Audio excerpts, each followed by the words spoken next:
going on? RGIJ is back, baby. You look homeless as fuck right now. Should we? Are we supposed to be doing intros when we do this? I don't even man. know. Or would they already know us by now, right? They Yeah, should like know us. that intro stuff is kind of like, you know what I mean? It's like, man, this isn't it, man. It's not our full-time job. I mean, I got like multiple jobs. You have zero, but still. This is probably my full-time job right here. Yeah, because the one I do look forward to these, though. I really do. Yeah, it's fun. You know? Like I said, that's why I don't put like really much effort into it. Like if it helps people, cool. I mean, we're not making money off of this one. I'm not trying to make money off of this. If it's just Right. Of course not. You know, so that's It's just definitely it's a place to vent and learn. You know, share experiences, share stories, and stuff like that. Yeah. Because as far as I know, only like one or two people that I know listen to this every so often. And I got a few. I mean, I share their thoughts with you, what they think about and stuff like that. I mean, so I'm gonna. My New Year's resolution is to get an Instagram. Everybody's like, dude, why you don't have Instagram? Like, I know. Mike keeps telling me I need to get Instagram. I know I need to get Instagram. I need to up my social media game. But yeah, it was. I'm glad that we do this every week because I feel like throughout the week it gives you time to, things happen throughout the day. It gives you some topics to talk about and stuff like that. And I actually found something interesting that I was reading. And I know one commonality that you and I have is, besides working on stuff, like we like to read books. So you like to read self-improvement books, financial books. I like to read fiction, autobiographies, stuff like that. And I know in our life, we have known people who have mental health issues, people that we know, people that we consider family, friends, and things like that. And I came across this article where they were talking about that if you're dealing with mental health issues, and it was also related to, to weed smokers, because, when you get high, you get put in that nice mellow state, but your mind, your gears start moving, you know what I'm saying? You start thinking stuff. So the article was talking about to help with that, to help at least sort of cope with your, your mental health, your anxiety, any frustrations, the stress, depression. They called it mind journals. And within these journals, they have like questions for the day or topics for the day, or if something comes to mind that is bothering you or something that you like want to get out, don't have anybody talk to about or anything like that, they tell you, just put it in the journal. And I thought that was kind of interesting because I have known of journals way back in the days. You know what I'm saying? Like, if you watch old school movies, the daughters had little diaries or their journals. Mom, why are you reading my journal? But it was sort of an escape for people to write down their thoughts, the ideas, and everything else. Just because it was sort of soothing and calming at the same time, because it was sort of like a relief, especially if you don't have people that you can really talk to have a conversation and get something out of it.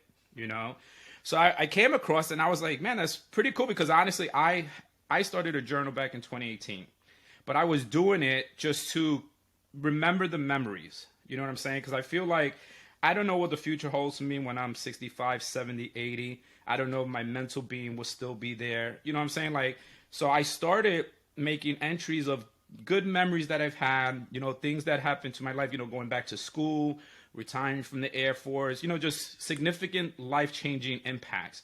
And even funny stories, some that we shared here on the podcast, but, just others more intimate, because I feel like, I want to, if somebody brings it up to me, I want to be able to be like, oh, yeah, I remember that story because I've written it down. You know what I'm saying? Or like, if I get to that age where it's, I'm getting forgetful and stuff like that, at least, my nieces or whatever, they could read like my adventures, and things that happened to me throughout life, and sometimes even hopefully they'll gain something from it, from reading about these life lessons that I learned throughout my life.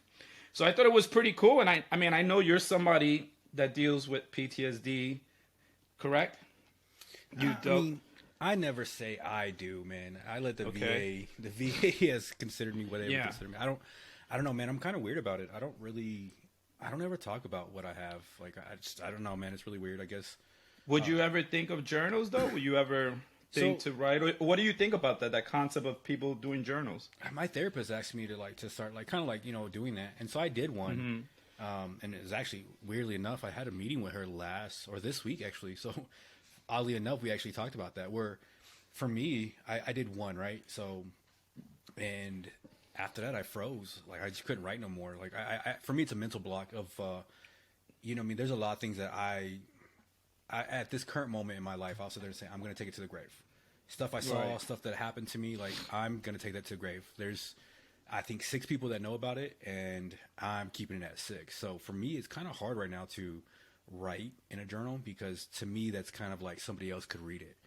So right. I think it's very good. Like it was kind of nice to I think it's why you should write out your goals. I think when you write stuff out, you can only think so much, but when you're writing it out and you're like, it's like a different kind of I think part of the brain that works on those things. So I think it's very valuable. I just found for me, once I did it, I had like an insane fear of like, what happens if this gets out? So right, that's kind of what I'm going through right now, where I'm like, there's some things that, because my therapist is like, hey, you should, to talk about these things and da-da-da-da.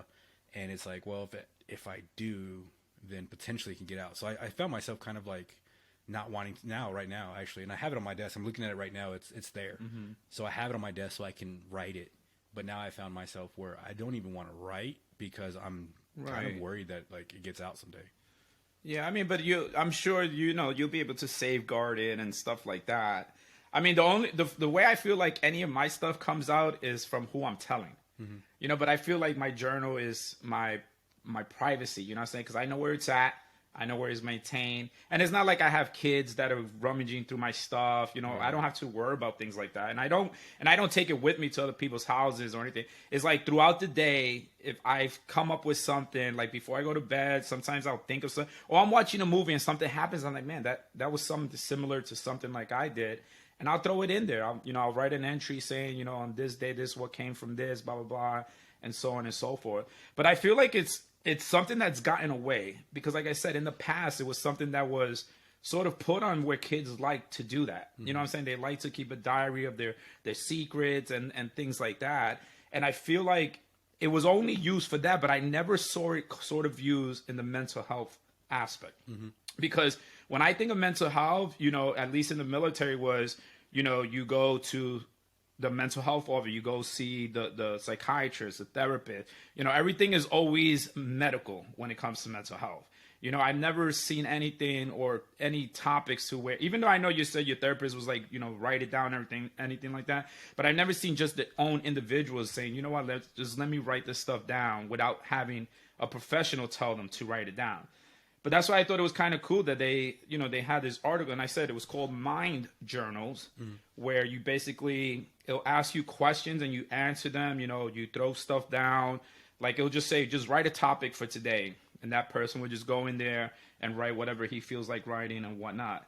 So I thought it was interesting because, again, like I said, I haven't heard of people with mental health issues doing journals. A lot, and unfortunately for us, a lot of times, I've had people that unfortunately lost the battle to mental health because they put all their stuff on social media. Yeah. You know what I'm saying? Like nothing was that to me. That's not private. That's not you expressing yourself in the way you want to express yourself. I feel like it's just like everybody's knowing your problems and everything like that. And I mean, it's something that we do say, talk to somebody about it and things like that. But at the same time, it's like, I don't know. For me, it's just soothing. It's calming because it's just like, I could just write whatever I want to write and just let it all go. Yeah. You know what I'm saying? So. Yeah, stuff's crazy. I mean, I think it's very valuable. Like I said, I found myself liking it, but then also found myself with a different side of like almost in a sense fear, but more of like paranoia. So I have a really bad paranoia where I get really paranoid about a lot of things. So that's, as soon as I wrote it down, I was like, damn, that shit's like, it's liable. I have a knife right here by my desk. Like it's kind of like I'm prepared that if somebody was to come to this side of the house, that's what I'm protecting. You know what I mean? It's really weird. Right. It kind of clicks something. So, I'm trying to figure out what I need to do to kind of get rid of that because I do believe in it's one of those, you got to write something down or there's some way you got to get an outlet or those different things. So I'm not opposed to it. How do your kids? How do they express themselves? How your oldest express herself? My oldest is kind of like me, man. She's like hard to read. You don't know what she's thinking. She's so internalized. She lives in her own head like I do, so it's hard to kind of get that. My youngest is happy-go-lucky. Like whenever she's frustrated, she's very emotional. You can tell, and you know, cause she's upset. You can tell on her face. If she's happy, you can tell. Like she's one of those people. But my oldest and myself, or we live in our heads, so you really have no fucking clue what we're really thinking.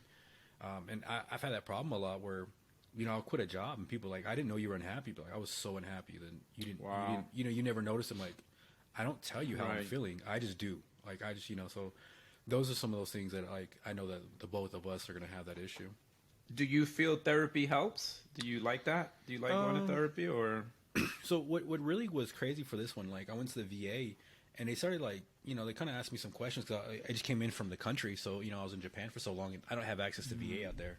So I was on my own and I'm talking to them and they're kind of like, holy shit, man, like you have some issues. And I'm like, I thought I was good because, you know, for me, you know, like, and of course, you know, you and I probably know some other people that like they're on drugs. So I was like, I'm not on drugs. I'm not drinking. I'm not suicidal. Compared to my friends, I'm good. And they're like, hey, there's some things that you got going on, which I agree with. But I was like, man, like compared to others, like I'm great. I got all my limbs. I might have some issues. I might have some nightmares here and there and shit like that. But I'm not on drugs. I'm not drinking. I'm super focused on one task and it's beneficial. So I think therapy is good. It's just what I tell my therapist too is for so long I was in a feedback loop. You know what I mean? Like because I can like focus on one topic and just be obsessive about it. Every job I've been into, I do great at because that's all I can think about is just working nonstop. Right. Apparently, I have some control issues and some like avoidance issues, and I guess they I forgot what the thing they diagnosed me with, like failure to adapt or some shit like to society or some weird shit like that. Which, you know, like right now I work from home. I work from home. I work out at home. Like I'm at home. Like I don't like to go anywhere else. Like it's very normal for me. The only time I get out is to either go pick up my daughter, to go drop her off, pick her up, or go check the mail. Like that might be the only time I come out my house. Like I've become like that kind of person. Now, what do you think about, what's your outlook on weed? If they wanted to smoke, get high, just to, you know, calm themselves down, especially if they feel like they're getting angry or they know they're going to do something bad or something like that. What is your outlook on that? What do you think about as far as, you know, having mental health issues and smoking weed? I think it's actually very good, man. I think what we're going to find out is there's more things going on in this world. Like there's more help. You know, I did research papers on a lot of this stuff for school. And man, I think there's some things that you can go through an acid trip and figure out. Like there's some things like that. I think marijuana, psilocybin, like there's different things. You know, ayahuasca is a big one. Like there's so many different things that you can get a hallucinate that you could really start like dealing with some, because there's a lot of problems that us veterans have where we just don't talk to nobody. Nobody knows what we're going through. And so I do agree. I personally would, but because I fly a drone, it's FAA, or you know, so it's like you get regulated by like if I crash, I could have to take a test. So I just don't, like, because I have my drone license and I fly it for work and stuff like that. I don't want to put anyone else. So I just don't do it. But I think it's something very good. I think it could help people. I believe in more natural shit. Like I said, you know, if you go there and you're getting a plant, cool. But like the VA will just pump you full of medicine. Like I can get medicine anytime I want now. And I'm just like, I don't think so. I think there's more to healing yourself than here's a pill. So. Right. And yeah, and then that's like how I told you, you know, with my shoulder surgery and everything, they issued me the hydrocodone. And that's a addictive opioid and whatnot. And I'm like, I don't take it unless the pain is severe. But lately I've just been sucking it up because I don't want to be dependent on it. Right. You know what I'm saying? Like I don't want it to wake up and that's my routine. Like breakfast, hydrocodone, lunch, hydrocodone, dinner, hydrocodone. So I'm like, fuck it. I'm just letting that shit go and I'm just going to write it out. Suck it up, buttercup, and just do what you need to do. Yeah. But I'm like you. Like I feel like weed, especially if you do it properly, you know, medicinal, get your card and everything else. Like I feel like it definitely would help because it puts you in such a calm demeanor to where you're not letting those negative thoughts, those evil thoughts ramble through your mind. You know what I'm saying? Like you just chill, mellow, and, you know, just somewhat become more normal. You know, like my buddy's wife, she has a card, a medicinal card, because she has pains with her feet. So they told her there's nothing we could do medically wise, like surgery or anything like that. So they were like, the only thing that will help with the pain right now is if you smoke weed. because it definitely, what it does within the system and everything else, it just puts it in a calm manner to where the pain isn't as excruciating and as if she was sober, because she's mostly on her feet at her job and everything else. But just the aspect of what it does to the mind and the nervous system and everything else. And, a lot of people always, like, Joe Rogan's a big fan of it. You know what I'm saying? Especially now that it's becoming more legalized in a lot of states. Right. Like, I feel like it's definitely helping more people with pain, joint pains, aches, and everything else. You know what I'm saying? So I'm definitely pro for it, man. But, it's just interesting because, like I said, it just brought it up with the mind journals, and, that was one resource that they could use and everything else. But I'm like, dude, just smoke. Just get high, Well, it's always like, even with the smoking, with anything with anything else, like, it's always like that moderation, right? Anybody can just take it too far. Like, there's a point where I'm healing some pain I'm having to now I'm healing I'm shutting myself out of the entire world. Like, I think there's some different things that go on with a lot of things where it's balance, right? It's that thin line, it's that yin and yang, order and discipline, order and chaos, right? Like, there has to be that. And I do believe there are some people that they can smoke, they can have a great time. And there's some people that just take it too far. But I think drinking too. Right. I think if you have like a beer whenever you get really like that, and you have like a shot of whiskey and you're like, oh, I'm cool, that's great for you then. But if you're like every time you have to have this, or every time you get anxious, you have to have a drink, or then that's that's bad in that sense, because now it's a crutch. So I do agree. Like I think those drugs as they're coming up, especially like a lot of veterans, the VA doesn't recognize it, or they won't yet, and so they piss test us, stuff like that. So we do have those regularly. But I think it's one of the ones where I really, with so many people coming back, like that's one of the things they've talked about with like ecstasy and stuff like that, is because like they're saying like you can do microdosing and you can actually start like kind of healing your mind of what happened. There's a lot of people who made some really made a decision, and that person is no longer in this world because of that. And it was combat and stuff like that, but they still carry that guilt, man. They don't. Nobody. Some people like, the stereotype sometimes like, oh, I want to kill and da-da-da, but it's like nobody really wants to, man. Nobody wants that shit, man. That's some dark shit. Like that's some shit that stays with you in your nightmares. Really, like Yeah. So I think the idea is that, man, we got a lot of people, men and women, that went over there and they saw some shit. And how does your mind process it when we're over here in America? And for some of us, we've never seen that shit, right? Like it's fucking like crazy what a lot of us saw over there. And I think it's like, like how do you talk to somebody? How do you brief that shit? Like, one time I was at the VA and I was talking to a doctor, and it was just, they weren't a military doctor. And so the whole time I was talking to that lady, she looked at me like she was scared. And so I just shut up and was like, I'm good, man. Like, I don't want to say another word to you, because if I can't even like talk to you, and you think I'm a crazy, or not even like crazy, but you think it's like radical, or it's so upsetting to you, or so saddened to you, I'm just gonna shut up then, because I don't want that look. So yeah, that's crazy. I mean, as much as the medical field is advancing, I feel like, I hope it's something that they do regulate more. Like instead of, like you said, just prescribing the pills. Any pain, take the pills. You got mental issues, take the pills. Everything's a fucking pill. Like even with us in the military, Motrin was the pill. You got fucking problems, take Motrin. You got a broken ankle, take Motrin. You got a bullet wound, take Motrin.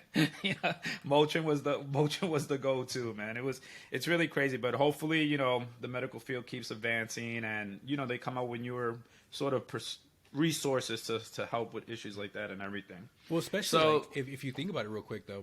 If you look at how like marijuana became an enemy, right? Like the 60s, you had the hemp tax of the 1945, like how that shit changed everything too to make marijuana Johnny legal. Depp blow, baby. Johnny Depp blow. Well, not even that though. So like, William H. Hearst, who actually had who actually would have lost money if hemp would have been the new paper. Like there's people that would have actually lost money. And so in 1945, they created the hemp tax, right? So check it out, look it up. Like, could be wrong the year or something like that, but I believe it's 1945 hemp tax. That's what started all this shit a long time ago. William H. Hearst had like a paper mill. He had like a paper company or some shit like that. So he was doing newspapers. And so at that time, they were going to make hemp into the new paper because it was better, cheaper, more reliable, everything bigger and better. They stopped it for that reason. That's when they started doing the whole fucking like Mexican marijuana type bullshit and all these like propaganda things, because it could have actually destroyed the paper industry, which was filling all these people. So all the people that were running newspapers were doing these things. And that's why, like, Yeah. you'll see like a picture of it. If you check it out, it'll be like, you know, this marijuana turn you into a rapist or something like that, because there was propaganda spilled that way. But a lot of it was from people that stood to lose. Because have you ever seen the ones where they have a hemp vendor? So this is like black and white. So I think it's like the 40s or 50s. They have a hemp fender, and they made it a hemp. Like, so they made a fender out of hemp though, and it's durable, it's light as can be. But it's they're taking a hammer to it, and it doesn't break at all because it's just as strong as steel. But it's just more of the earth. It's like, you know, that stuff. Right. But you know, it's like, kind of, you look at it like anything else. Like they had electric cars before, right? Like, this is not the first time. But what does it do to other industries? It disrupts them. It takes them away, and so they kind of fought it that way. Yeah, everything's on money. Everything has to deal with money. And it's funny because, like, my nephew got himself a little girlfriend and everything, right? And he wants to buy her gifts and stuff like that, you know, just to be, you know, chivalry's not dead type of deal. And I know that you pride yourself on finances. You know what I'm saying? Like, you want to make the money work and everything. So he wanted some money. And he knows I'm not just going to hand it out. You know what I'm saying? Like, you got to do something for it.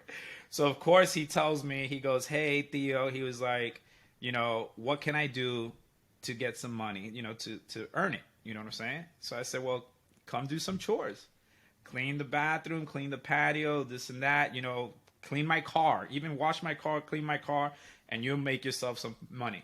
And we'll negotiate. You know, we'll negotiate a price and everything else. And I'll tell him how much you think you deserve to do all this. You know what I'm saying? And then we'll go from there. Whatever of course, he's not going to be like $100, uncle. Right. You know what I'm saying? But, you know, something in the middle range area to compensate for cleaning and doing what you do. And I was like, man, you know, it's crazy because a lot of these kids, they expect the money to be given to them from their parents. You know what I'm saying? Like, Mom, I need this. Here's money. Mom, I need a new phone. Here's money.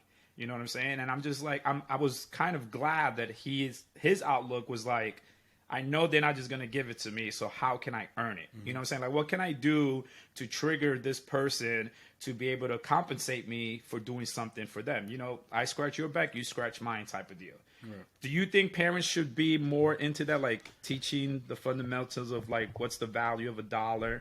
Instead of like I know some parents be like, you know, I'll give you a list of chores. And if you do these chores, then I'll pay you. To me, back in the days, if mommy told us to do chores, we were just doing chores. Like, there was no fucking money coming from it. We just had to do it. But what do you think about that? What do you think about parents teaching the value of $1 to the kid? And do you think chores is something that the kid should be compensated for? Like, is that sort of teaching them the value of $1 when you pay them for when they do chores, or what? So oddly enough, this actually happened, I think, Chris, like 2 days ago or yesterday. So we're like same conversation. So my daughter was like, hey, I want some money. And, you know, like that. So my wife was like, go fold clothes. I'll give you $5. And I was like, damn, that's a lot of money though. But she was like, I'll give you $5. And she was like, all of it? She's like, yeah, all of it, all by yourself, right? It's like, man, it's like, it's right there. Go do it. Yeah. And so she was like, well, and so I came and talked to her. I was like, hey, look, man. I was like, this is what you got to do. You have one, I always teach her, you always have a choice.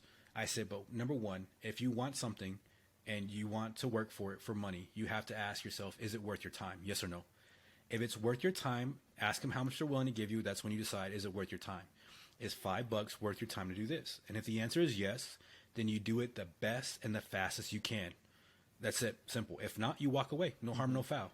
I was like, but you, like, because I always want to make sure she has a choice. But it's like, if you're going to do something for money, make sure it's worth your time, right? Like, make sure it's actually worth, because there's nothing worse than doing something and be like, dude, I wasted 3 hours for $1. That's fucking stupid, right? But it's like, hey, man, if that's really worth your time, it's going to be a lot of work on you. Then you, and I told her, like, but if you're going to do that, there's a second caveat to it, though. And it's like, you better do it the best you can and do it as fast as possible. And she was like, why? I was like, because you're wasting your time with money. So if you can do it as fast as possible and do it right. Like, those are the two things to do in life. And I was like, if you can do this in life, this will serve you very well. That to me, those are two like fundamental things that if you're doing something will never hurt you. Like, if you do it the best you can, and if you do it as fast as possible, because there's people that do things and they do it half-ass. Then it's like, don't do it then. Yeah. Like, even if I give you $1, because it's like, if I give you $1 and you agree to that, you have agreed that it's worth your time, then fucking do it right. Don't be like one of those kids that's like, well, I'm gonna half-ass it for $1. It's not worth it. Then just don't fucking do it. Right. I mean, but also I feel like it depends on what you really want the money for. you know, like I said, for him, he was like wanted to impress. You know, I want to impress my girl, show her that you know I could get her stuff and things like that. So I was like, don't half-ass it. Don't just do it because you know I'm gonna pay you after you do it. Like, make sure you do 100% to it, and I'm gonna trust you. You're 16 years old. I don't feel like I need to come behind you to look at your stuff. I feel like that you have enough respect for me to know that if you do it and you know that Theo's gonna pay for you, that you're gonna do it to the best, like if you were doing your own house. You know, I told him, treat it like if it's your own crib and you're cleaning it because she's coming over, whatever. Clean it how you would clean it if you were having company to come over. But and I appreciate because now it's I think I might have released the monster because now it's like every 2 to 3 weeks I get a text like, hey Theo, you need something clean? And I'm like, you know what, fuck it, man, come down. Yeah. You know, we'll negotiate a price again and come because my brother's son, my other nephew who used to live with us before he joined the Navy, it was just chores for him. And because he would stay with us every other week. Right. So I was like, I'm not going to pay you for this because you're actually living here. You know what I'm saying? You and I are using the same shower and everything else. So guess what? We're going to clean the bathroom together. But I made chores for him and whatnot. So he was doing that. So he's gone. He joined the Navy. I don't have the chore cleaner no more. Right. So now my other nephew's like, I'll pick it up, but I need compensation. I'm okay with that because you don't live with me 24/7. Right. You know, you come, we'll see each other when we see each other, but you're helping me out. You know what I'm saying? Especially now with after the surgery and everything, like you're helping me out, you're helping me clean my house and everything else. So yeah, I'll compensate you. But I told him, don't half-ass it. Treat it like if it was your own home, but give me 100%. But I like that. You know, I was very appreciative that he wasn't just because I was his uncle. He wasn't like, here's my hand. Can you give me some money? Because my parents don't want to give me money. I get it. Some people want to be the cool uncle, but I'm not trying to do that. You know what I'm saying? Because now, if I would have just gave him money just to give him money, now I'm defying the lesson that his parents are trying to teach him. Well, you know what I'm saying? Maybe they were trying to teach him a way of money. More importantly with that stuff, like that 16-year-old will be a 26, 36, 40. Like, you know what I mean? Like, I think if you start looking at people and sitting there saying, like, one day you will be my age. And I can't do it, man. Like, I have a responsibility. Even though I'm the Theo, even though like you're not like my son, you're still blood, and I still care about you. You still gotta learn this lesson. And sometimes kids don't learn the lesson. Sometimes from the parents because they're in defiance of the parents, you know, et cetera, et cetera. Right. And you know, or it's like, damn, man, he's the same way too, man. She like then it kind of hopefully clicks later on down the road or for them at the moment. But I think it's good. I think anytime people can understand money. And because one thing, like my daughter, you know, she's 8, right? And she'll be like, "Well, I got my own money." So we went to Barnes and Noble and bought a gift for somebody. And so we did it. She's like, "Well, I want this," and so she brought her own money, and she was $1.50 short. And I was like, "Okay, cool." I was like, "Here," I was like, "You pay the lady, I'll pay your $1.50, right?" And she was like, "Okay, cool." And so we get home, and I was like, "Where's my $2 at?" She was like, "What? I'll give you $1." And I was like, nope. I was like, you owe me $2. And she was like, wow. I was like, you were $1.50 short. And you could see like, there was like, well, then how does, you know, like I know she couldn't like comprehend it or she couldn't formulate the idea of like, well, how did you get 2? And what I was trying to sit there and say was, you know, when I told her to, was like, look, man, you didn't have your money on you. You didn't spend it wisely. That's what you get. I bailed you out, man. Like, that sucks to be you right now. So she gave me the $2 and she didn't fully understand the thing. But the what I was going for was that idea of, you know what, like, it cost me not to have my money. And I went over because I couldn't calculate it right. And we've been doing that with her where she'll be saying something. She's like, well, that's $10. I'm like, no, that was $9.99 plus tax. And she was like, what is tax? And it's like, you know, let's have that conversation. But guess what? You owe me more money now. You owe me that. And guess what? Since you didn't have their money, I'm going to round up. So now you just owe me like 12 or whatever, you know. So I like doing that to her because, you know, when you're having 16-year-olds, right? Like, and I'm talking about like me when I was 16 and I got my first paycheck from work. My stupid ass bought like a white Chandon $80 sweater, right? That could only be used and it's white, so it gets dirty. You know what I mean? Like that stuff that doesn't really matter. And it's because I didn't really know what money was. It's my first time having money. And so I want to let my daughter know, like, you know, you can buy whatever you want, but there's a price. And then it's happened to her where we'll buy something and we'll go to another store and she's like, oh, I don't have no money. It's like, sucks to be you right now. Like, that's why you don't spend your money. So now she's like, all right, I'm gonna buy this. And it's like, never mind. Like, I'm gonna wait. So now we got her to like kind of waiting. And both my kids are like that. So I'm happy about that. But it's one of those ones where I think you like, you know, if we look at a lot of us, You know, if your parents were immigrants, if your parents were like kind of poor, you honestly have no idea how to manage money. And like, I mean, how many stories do you and I both know of like when we first got in the military, people living off of star cars or getting in trouble for like the money. Money was a big deal. Yeah. Everybody got hemmed up for that stuff. And it was like, wow, I just need to pay your bills. And people were just like the, you know, that idea of like getting an Eclipse, a Mustang, or, you know, having that E3, E2 with a car parked there because they don't have no gas for insurance or for gas is a real thing because we're 18, 19-year-old kids and we have no idea how to manage money. We really don't. And so I think that's hopefully we can make sure that that doesn't happen to her. Yeah, and I hope more parents start changing their mindset so that versus just giving in to the child. You know, and I get it. I know some parents that are like, well, you know, I want to give my kids everything that I didn't have when I was growing up. I get that, you know what I'm saying? Especially if your upbringing was in a sort of poor neighborhood, low income family and everything else. But at the same token, I feel if you're going to do that, it's still teach them the value. You know what I'm saying? Teach them the lesson because God forbid your parents are not always going to be there. And even parents now that the kids are turning 18 is like, get out, you know, get out the door, start living your life and whatnot, and be independent. But if they don't have the concept of like you said, my daughter is being patient now. She's not just rushing to buy anything just to buy it because then she knows next week something more brand new is going to come out. And guess what? She don't have the money for it. It's good that these kids start learning that now. So when they graduate, because a lot of them know I'm 16, the parents are like, 2 more years, buddy, 2 more years and you're out the door. Go to college. You're going to live on dorm campus. You know, some of the horror stories of the parents that went to college living dorm campus, ramen noodle soup, mac and cheese microwaves. You know what I'm saying? Like they weren't living luxury, you know? So these kids are going to have to face reality when they get out there. Be smart with your money, but in order for them to be smart with money, you need to do it now.